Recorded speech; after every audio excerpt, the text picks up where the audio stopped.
なんたる旅力いか。人間に可能な動きではない。こやつ身の一撃。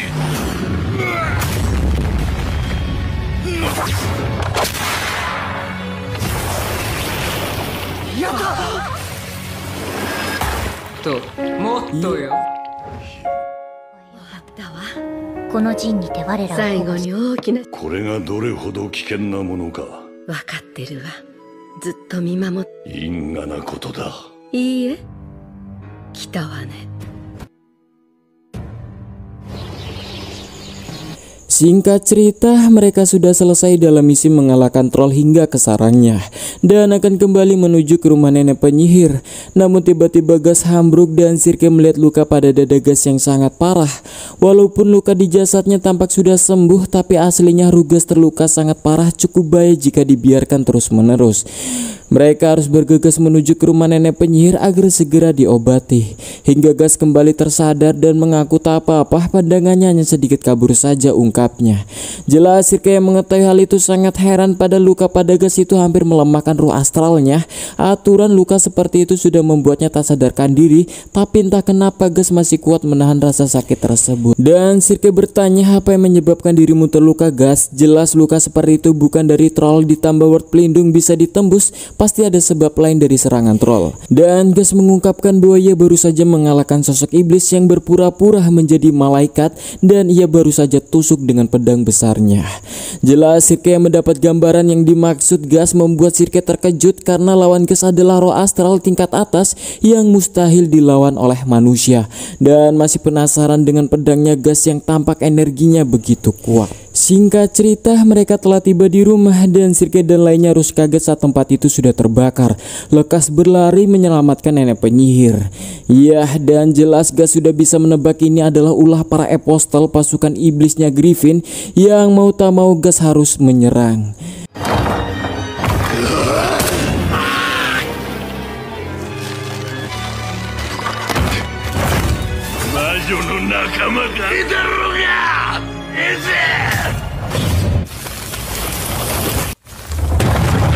Dan saat apostel itu akan menyerang, Sukulnet Satria Tengkorak lagi-lagi datang membantu gas. Dan Satria Tengkorak mengungkapkan dia bisa ada di sini karena ia berteman baik dengan nenek penyihir yang tinggal di sini. Hingga tiba datang Zod yang memimpin pasukan iblis dan gas semakin yakin semua iblis-iblis ini adalah prajuritnya Griffin. Hingga datang lagi Greenbelt meminta Zod untuk dirinya saja yang melawan gas sebagai bukti kesetiaannya pada sang elang putih. Dan dia memperkenalkan dirinya pada gas bahwa ia bernama Greenbelt, prajurit Takanodan yang akan melawannya. Gas yang mendengar dia menyebut nama Takanodan harus kaget karena jelas banyak peristiwa di balik nama itu. Berani-beraninya Greenbelt menyebutnya dan mulai emosi.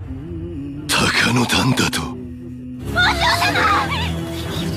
Sementara itu Sirke harus menangis karena ia tak menemukan nenek penyihir di sana. Hingga Sirke mendapat penglihatan sang nenek penyihir dan memberikan pesan untuk memberikan armor yang telah ia siapkan untuk Guts. Karena musuh yang kuat telah tiba dan jika tidak hidupnya akan berakhir. Tapi Sirke harus bersedih dengan kepergian nenek penyihir. Namun sang nenek meminta muridnya untuk mengikhlaskan dia karena kematian akan terjadi cepat atau lambat. Dan nenek itu sudah mengetahui hal ini akan terjadi sebelumnya, ditambah menurutnya sebagai penebus dosanya sebagai penyihir karena telah melawan takdir melebihi kemampuan ambang batas manusia. Tapi jelas Sirke masih belum bisa jika harus kehilangan nenek penyihir. Di sisi lain Gas harus menerima serangan demi serangan di kondisinya yang lemah, tapi ia masih berusaha bangkit, berusaha menyerang karena berani-beraninya prajurit iblisnya Griffin menggunakan nama Takanodan, sebuah nama yang telah lama ia kubur.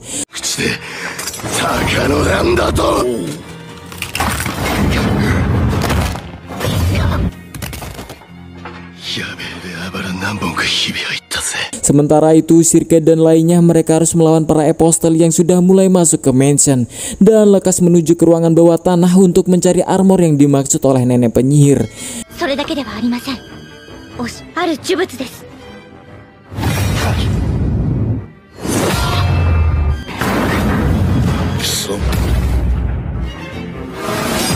Di sisi lain, Zod dan Skullnet masih bertarung habis-habisan dan Gas yang barusan terpental dan diremehkan bisa-bisanya musuh dari sang Lang Putih Takanodan adalah orang yang lemah seperti Gas.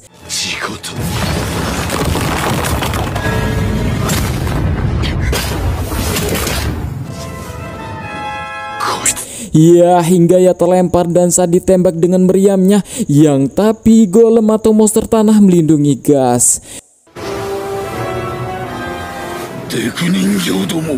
Dan di saat Greenbat disibukkan dengan para golem, Gas mendapatkan pesan telepati dari Sirke untuk segera menuju lorong bawah tanah. Mengetahui ada baju Zira armor di sana, ia pun lekas di sana. Dan Greenbat masih disibukkan menyerang golem.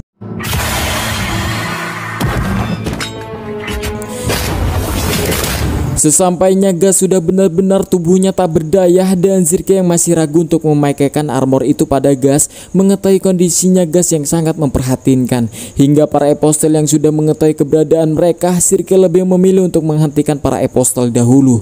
Tapi tiba-tiba ia digenggam Gas yang masih tersadar seakan lekas menunaikan alasan Sirke memanggilnya.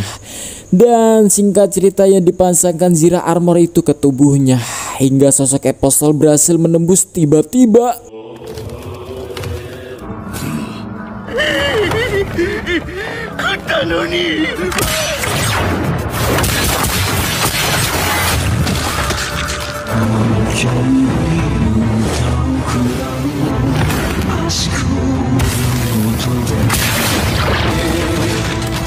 Iya, irisannya lembut yang dilakukan Guts yang sekarang kekuatannya jauh lebih kuat.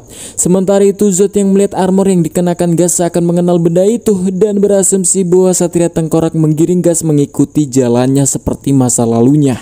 Entah apa maksudnya atau mungkin takdir Guts sama dengan kisahnya Skullnet di masa lalu, entahlah, cuman Bamba Counter yang tahu. Sementara itu Guts mengenakan benda itu tak merasakan sakit apapun di lukanya, tapi nyatanya Guts sendirilah yang mengabaikan rasa sakit ketika mengenakan armor itu. Hingga Gas yang mulai merasakan kedatangan sosok iblis yang mulai merasukinya, yang membuat tubuhnya berkali-kali lebih agresif dan matanya yang memerah.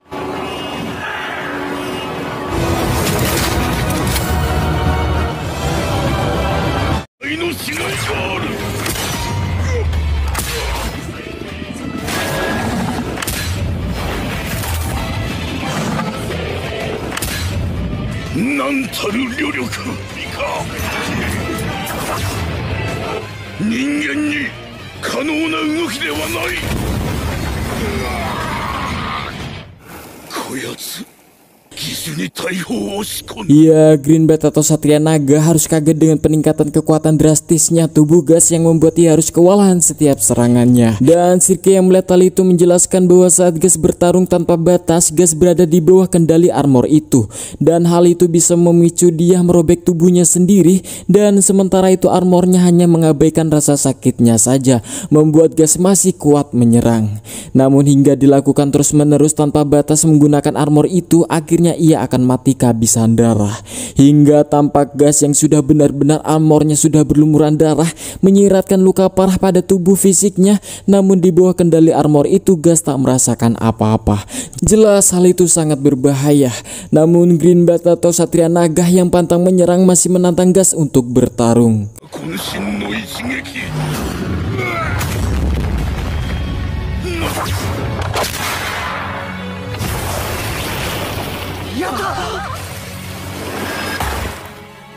Ya, dirasa terpojok dan demi pengabdiannya pada sang Lang Putih, Greenbat berubah menjadi bentuk apostelnya, seekor naga dengan sisik korundam, sebuah anugerah yang diberikan ketika ia menjadi prajurit Takanodan.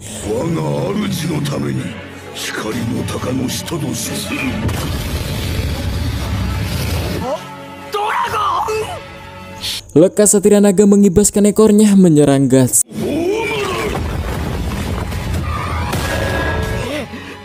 Ya, ternyata Gas menghentikan pukulan dari ekor Satria Naga dan memecahkan sisik di wajahnya dengan satu ayunan, membuat Satria Naga pun tak percaya dengan hal itu.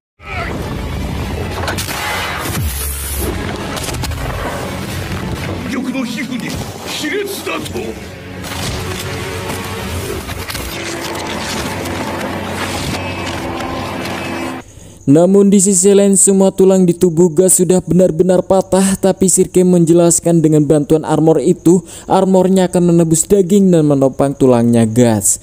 Jelas Isidoro sangat marah pada Sirke mengapa memberikan benda menakutkan itu pada Gas, hingga Sirke yang merasa bersalah mendapat tuntunan dari nenek penyihir untuk menyelamatkan Gas ke alam ruh yang sekarang benar-benar terangkap dari binatang kebencian yang menguasai dirinya Gas saat ini. Karena Gas yang sekarang bukanlah Gas yang asli. 何一騎打ちじゃなく人としてってんの。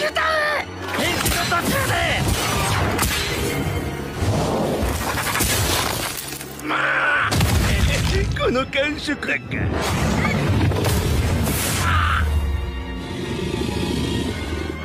Ya, jelas Isidoro dan yang lainnya melihat gaya bertarungnya bukanlah layaknya manusia, cenderung seperti binatang. 人間そうあれじゃまるで Sementara itu Sirke masih berusaha masuk ke dalam ke alam benciannya Gas untuk menjemput Gas. Dan Sirke melihat wujud kebenciannya Gas yang berbentuk armor. Sempat ragu Sirke memberanikan diri untuk masuk lebih dalam. Ya, ternyata faktanya Gas walaupun dirinya berwatak sangar dan kejam, faktanya masih ada sisi baiknya di belahan lain jiwa Gas, di mana Gas masih mengenang masa-masa lalunya di Takano dan diingatannya. Hingga Sirke yang sempat terempas ia melihat segeluat yang dibuat nenek sihir yang belum hancur sepenuhnya di dunia roh, dan ternyata bisa menyegel ego kebencian Gas yang berbentuk api yang membakarnya. Dan saat Sirke mencoba berkomunikasi dengan egonya Gas tersebut untuk mengingat dirinya lagi yang sudah dikuasai kebenciannya, namun sosok ego hanya berambisi membunuh, bertarung, menebas lawan atau kawan. Dan Sirke mencoba menyadarkan lagi Gas untuk mengingat tujuannya sejauh ini apa, hingga yang memperlihatkan teman-temannya yang sedang berjuang di luar sana. Dan saat menampilkan Casca, Gas perlahan mulai tersadar dan kendali armor sekarang diambil alih oleh Gas. Alih-alih meladeni sang naga, Gas membantu temannya dahulu.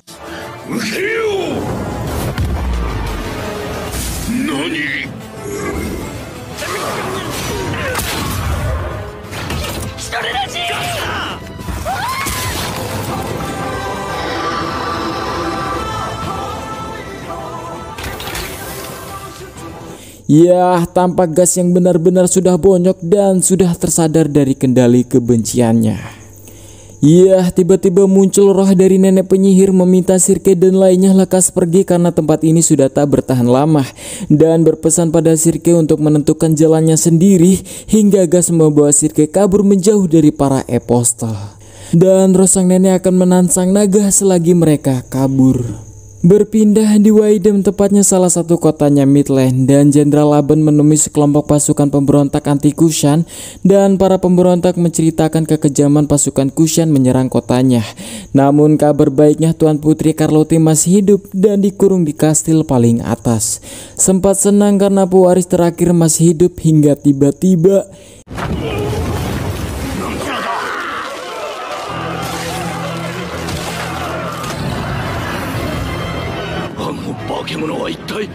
ya, ternyata kekaisaran Kushan belum sepenuhnya diserang Takano dan langsung ke kerajaannya, hingga mereka kekaisaran Kushan masih berambisi menjatuhkan kekaisaran Midland. Ditambah para pasukan Kushan juga menggunakan sihir untuk mengendalikan para siluman untuk ikut dalam rencana menguasai Midland. Jadi dalam kata lain, apostel dan silumannya Kushan beda ya, beda kelompok, hingga mereka yang merasa aman masih harus terancam dengan para siluman Kushan lainnya.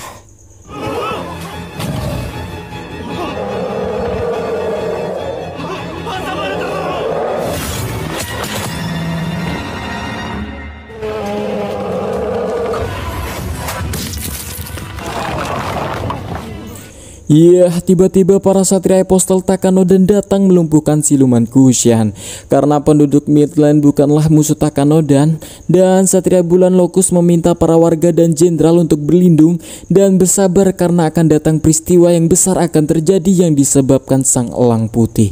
Sembari ia pergi. Singkat cerita, Gas dan lainnya sudah berlari jauh meninggalkan hutan itu dan sampai di tepi pantai. Sirke meminta Gas untuk melepas armornya itu untuk memulihkan tubuhnya.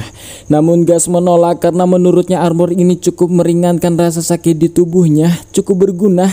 Hingga untuk pertama kalinya Gas mengucapkan kata indah menghadap ke laut sembari dihiasi senyuman Casca yang sudah lama Gas tak pernah lihat.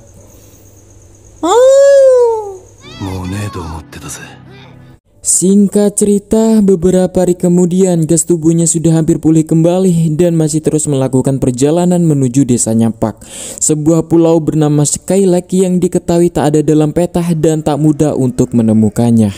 Dan selain banyak elf seperti Pak di sana juga ternyata banyak penyihir yang tinggal. Dan faktanya Gas masih menggunakan armor itu di tubuhnya dan Sirke yang melihat tamparan pantai di sekelilingnya mengingatkan dia tentang nenek penyihir yang mengajarkannya tentang laut yang menjadi bagian salah satu pintu astral. Dan jelas perjalanannya kali ini tak ada tempatnya untuk pulang setelah kematian sang nenek penyihir. Hingga ia terdiam dihampiri Gas yang cukup memuji Sirke bahwa ia murid yang cukup baik sembari menasihatinya. Tapi sayang kelemahan Sirke selalu menyimpan masalahnya sendiri di dalam hatinya dan menggunakan waktunya untuk mengurusi orang lain tanpa bercerita keluh kesahnya.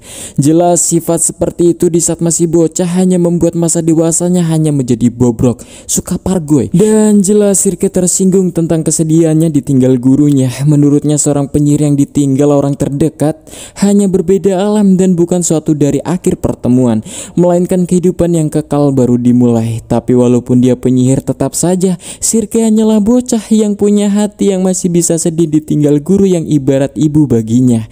Hingga ia mencoba meluapkannya sembari memeluk Guts.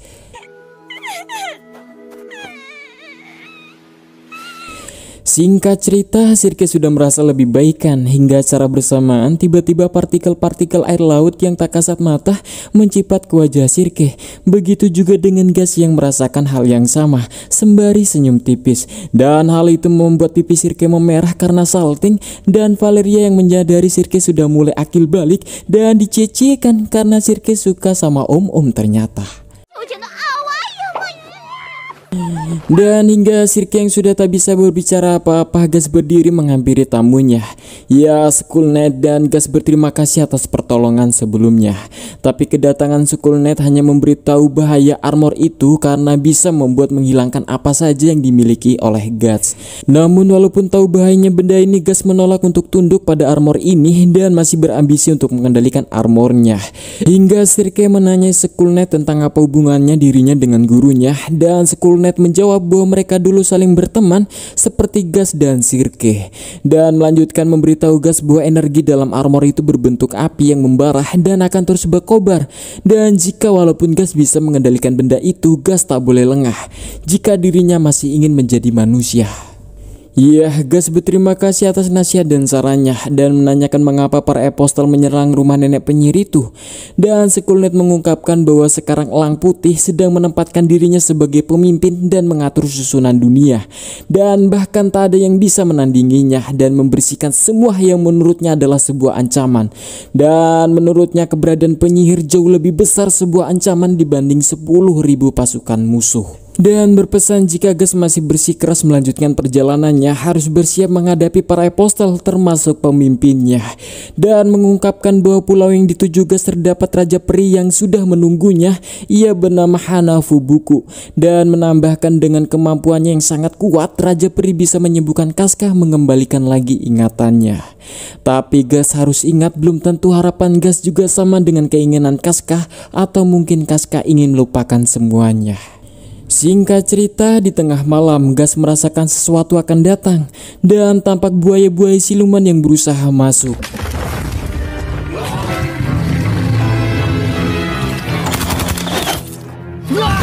Ya, Sirke telah menyadari bahwa makhluk itu dikendalikan oleh sihir dan bertanya siapa pengendalinya, hingga ternyata tempat itu sudah dikepung. Dan lekas Sirke meminta Valeria menempel kertas segelnya dan yang lainnya mengulur waktu selagi dirinya membaca mantra segel. Dan Gas yang bersiap bertarung disusul yang lainnya.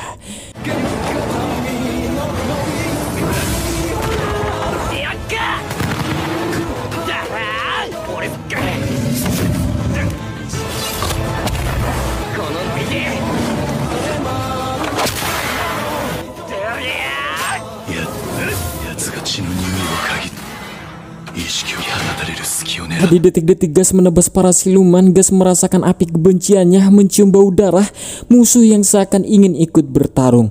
Namun Gas berusaha menahan agar ia tak mudah untuk dirasuki. オラン皆さんご無事ですね Hingga segel telah rampung, namun kali ini musuhnya adalah hewan yang ternyata dikendalikan dan berasumsi bahwa pengendalinya di daerah sini. Dan Sirke mengikuti jejak energinya dan menemukan pengendalinya berada di tempat di bebatuan yang besar. Dan Serpico yang mendapatkan kabar lekas bergerak. Ia otomatis membuat para buaya darat itu tersadar bahwa ia buaya air. Iya, benar saja, mereka dukun Kushan. Hingga mereka yang sudah terpenggal roh mereka menyatu memunculkan sosok monster yang jauh lebih besar.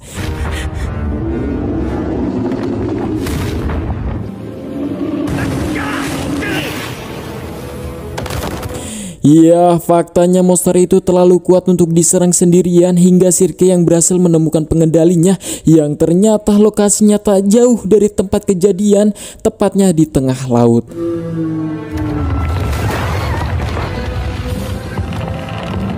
Ya, mau tak mau Gas yang lagi-lagi harus gelut menghadapi sosok itu.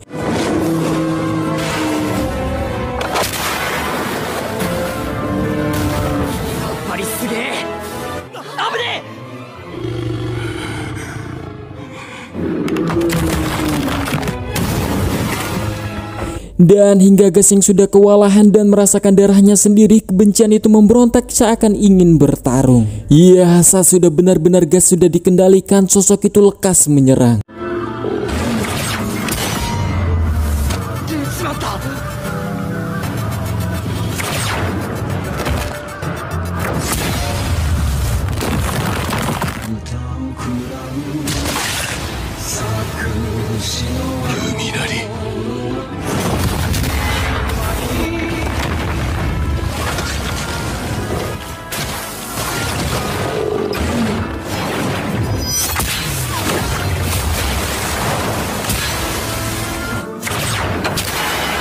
Ya, Gas benar-benar sudah kerasukan kebenciannya sendiri menyerang para monster dengan membabi buta. Dan jelas yang ditakuti dari benda itu adalah tak bisa membedakan lawan atau teman. Dan benar saja Gas mulai berpaling ke teman-temannya dan Sirke yang masih berusaha menjemput Gas dalam ruhnya yang terjebak. Hingga Gas yang mulai berlari, tiba-tiba ia terhenti mendengar Sirke yang menjemputnya untuk keluar dari lingkup kebenciannya sendiri.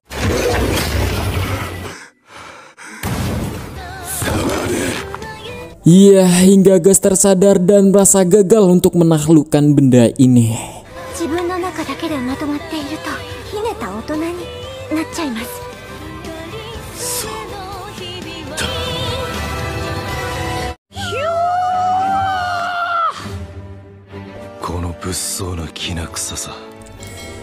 Singkat cerita, Gas dan lainnya sudah tiba di pelabuhan Virtanis. Dan benar saja, tampak tempat itu sudah dipenuhi pasukan aliansi Takanoden yang baru.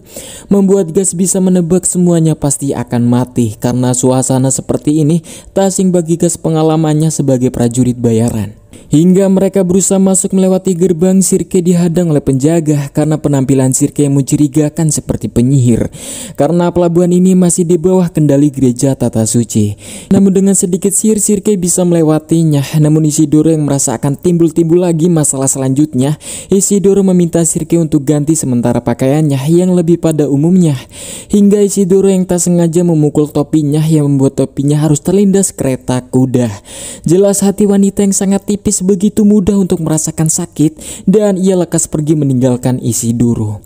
Jelas Ivalera mengecam perbuatan Isidoro dan mengungkapkan pakaian Sirke sangatlah berharga baginya karena itu buatan dari tangan nenek penyihir, kenangan terakhir yang ia punya. Walaupun begitu membuat Isidoro tak enak hati, sementara yang lainnya mencari penginapan, Gas meminta Isidoro menjadi laki-laki yang tanggung jawab untuk membawa Sirke kembali. Sementara itu Sirke tersesat menghantarkan dirinya ke sebuah tempat di mana pasukan Kushan yang dianggap musuh digantung di tempat tersebut, membuat arwah mereka terhuyung-huyung antara hidup dan mati. Hingga roh yang luntang-lantung sudah benar-benar seakan tak tahan meminta tubuhnya diturunkan karena mereka belum sepenuhnya mati. Dan Sirke menghipnotis para penjaga apa alasan mereka menyiksa orang-orang ini, hingga diketahui bahwa mereka adalah budak-budak pelabuhan Virtanis yang diduga orang-orang Kushan, hingga tempat yang sudah diduduki negeri tata suci semua dianggap musuh. そんな理不尽に人は人の命を奪う。 Mengetahui kekejaman itu, Sirke memberikan sugesti mereka bahwa perbuatan itu adalah dosa besar dan lekas meminta mereka melepaskannya. 殺しダビに付します。あなたたちも手を貸しなさい。 Dan tampak Sonia yang melihat kejadian itu dan senang melihat roh-roh budak yang telah bebas. Di sisi lain, Ishidoro masih mencari jejak Sirke dengan menanyai semua warga. Sementara itu, Sirke yang masih belum mau untuk kembali dan harus terpukau dengan sebuah kapal layar nan besar. Dan benar-benar membuat Sirke bingung dengan cara pikir manusia, apakah semua ini persiapan untuk pertumpahan darah. Di sisi lain, Ishidoro dapat info dari bapak-bapak yang melihatnya bahwa ia ada di dermaga dan meminta ia bergegas karena di sana sering terlihat bajak laut yang biasa menjual anak-anak.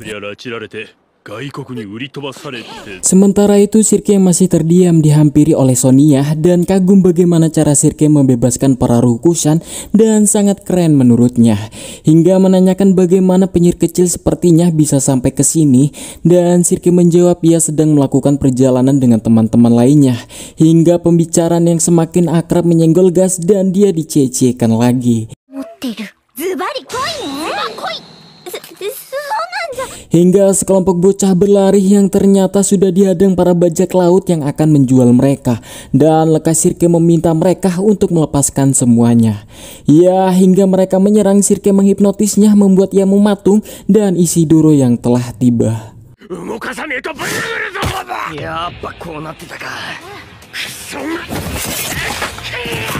Dan tanpa sadar, Ishidoro melakukan serangan itu secara spontan tanpa berpikir-pikir, dan untuk pertama kalinya ia melukai manusia dengan pedangnya.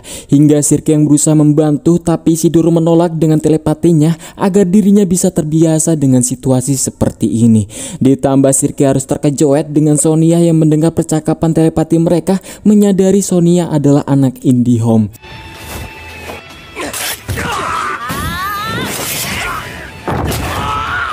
Mengetahui mustahil akan dilawan sendirian, Sirke mengabari gas tentang hal ini.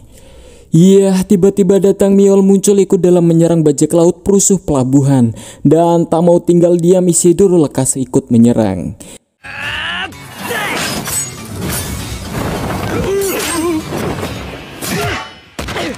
Iya, tiba-tiba datang lagi sempat menghentikan pertarungan. Dia adalah sang kapten bajak laut dan mengungkapkan mengapa anak-anak sangat tidak sopan menyerang para orang tua, hingga Miol yang masih terus menyerang.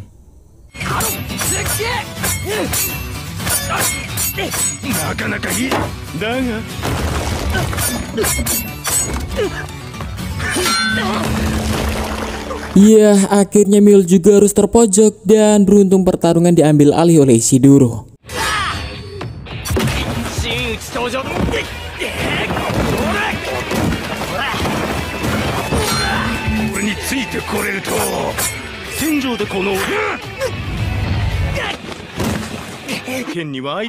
Ia sempat menyimbangi, Ishidoro juga harus terpojok, dan menurut bajak laut pedang Ishidoro kurang haus darah, hingga Pak muncul membuat cahaya menjatuhkan ia ke air, membuat anak buahnya lari ketakutan.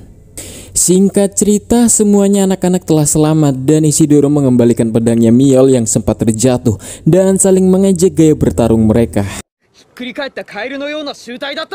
Dan Sonia yang mengetahui bahwa Sirke tak mempunyai tempat untuk kembali selesai kematian sang nenek, Sonia berniat mengajaknya untuk ikut tinggal bersamanya. Sempat tergiur, tapi ia juga tak bisa hidup dengan keadaan yang penuh dengan penyiksaan seperti ini. Hingga Sirke merasa senang gas ternyata telah menunggunya, dan Sirke terima kasih atas tawarannya. Namun ia memutuskan untuk kembali ke teman-temannya karena ia masih punya tempat untuk pulang. Sementara itu, Ishidoro masih baku hantam akibat saling ejek, tapi tetap berkenalan. Hingga mereka berpisah, Sonia meminta Sirke untuk lekas pergi dari tempat ini, menyiratkan bencana akan segera datang. Dan setelah semuanya sudah berlalu, Isidoro mengungkapkan meminta maaf kepada Sirke karena mempermasalahkan tentang baju dan topinya, hingga wajah yang bonyok harus Pak yang menerjemahkan. Walaupun begitu, Sirke sadar bahwa dirinya juga masih diperdulikan oleh teman-temannya. Singkat cerita, malam telah tiba. Mereka harus ikut makan malam di sebuah rumah makan yang dipenuhi dengan prajurit yang mabuk. Dan tampak Sirke yang muncul yang mau menggunakan pakaian lainnya agar tak mempersulit mereka di tempat ini. Hingga datang pria mabuk dan menumpahkan alkohol di baju milik Sirke, membuat Gas harus memukulnya, berani-beraninya mengotori baju temannya. Ucapan itu membuat Sirke merasa dia punya keluarga yang baru yang peduli padanya. Dan perjalanan menuju desanya Pak masih berlanjut dan season 2 2017 tamat. Oke, sekian dari Berserk Season 2 2017. Dan yang bisa kita ambil di kisah Gas adalah mengajarkan pada kita bagaimana jangan terpaku dengan sebuah takdir yang membuatmu putus asa berdiam diri tanpa ada perlawanan. Memang walaupun takdir yang sekarang memang tidak dapat diubah oleh manusia maupun jin, iblis atau dedemit, tapi Anda belum tahu takdir kedepannya, seminggu, sebulan, setahun, 5 tahun kedepannya apa yang terjadi pada Anda. Dan semua itu bisa diubah dengan ikhtiar dan usaha. Karena seperti ucapan pada Gas sebelumnya, kegagalan yang belum diusahakan adalah kegagalan yang sebenarnya. Dan pantang menunggu keajaiban datang, intinya ikhtiar dan berdoa, begitu. Ya, namun sayang Berserk masih belum rampung, ditambah mangakanya Kintaro Miura sudah lebih dulu berpulang kemarin 6 Mei 2021 meninggalkan sebuah karya yang luar biasa Berserk, dan semoga beliau tenang di sana dan semoga ada yang melanjutkan karyanya yang luar biasa ini. Dan sebelumnya angkat tanganmu Segi, bantu channel kecil ini dengan klik subscribe dan share biar saya tetap semangat dan tak berputus asa. Dan saya Zen undur diri, dadah, assalamualaikum.